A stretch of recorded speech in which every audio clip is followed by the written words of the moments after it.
Greetings and welcome to our series of weekly devotionals. We've reached the midweek portion of our offerings and our reflections on this passage in the book of Deuteronomy, describing God's relationship with God's people. I remember a funeral that I did many years ago for a man. The man's children came to me before the funeral service and said, "We don't want you to say anything nice about him. He was not a nice person, and we don't want you to say anything nice." And I found that to be a bit of an odd request, and I think I still did say a few complimentary things about him despite the children's request of me.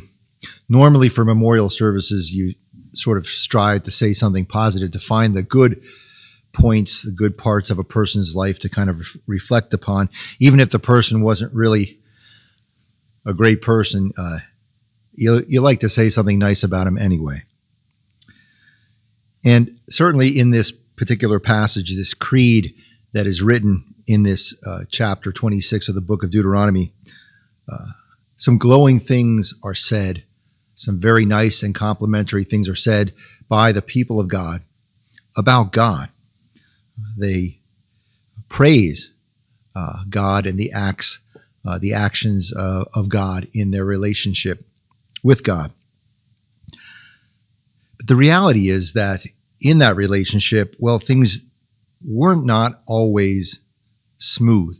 Their relationship was very sort of tumultuous, that many times God probably would not have said nice things about God's people, and vice versa. There were times when the people of Israel strayed from God, worshipped idols, sinned, were judged harshly by God and punished, then came back to God and were rewarded, suffered through various hardships, and had a very up and down sort of off again, on again relationship with God.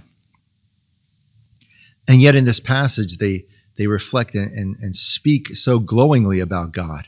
And while we might not ever know the true nature of many people that we speak about and try to say nice things about from time to time, the reality is that these words, these glowing words of praise about God, are not simply flattery or complimentary words offered by the people of God.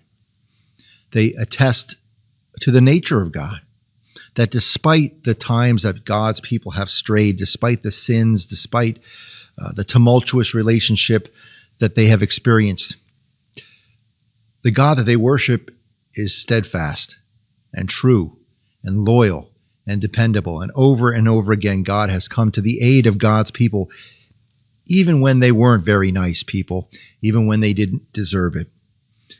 And I believe that serves as an inspiration for all of us. We all have relationships with people, and sometimes those relationships are tumultuous. Sometimes it might seem hard to say anything nice about some of the people in our lives. And yet we are called not to simply be nice to people when they deserve it, or to be nice to people when they are nice to us, but to be, as the example of our God sets before us, steadfast and true, dependable and faithful in our love and compassion and care and presence for one another. Amen.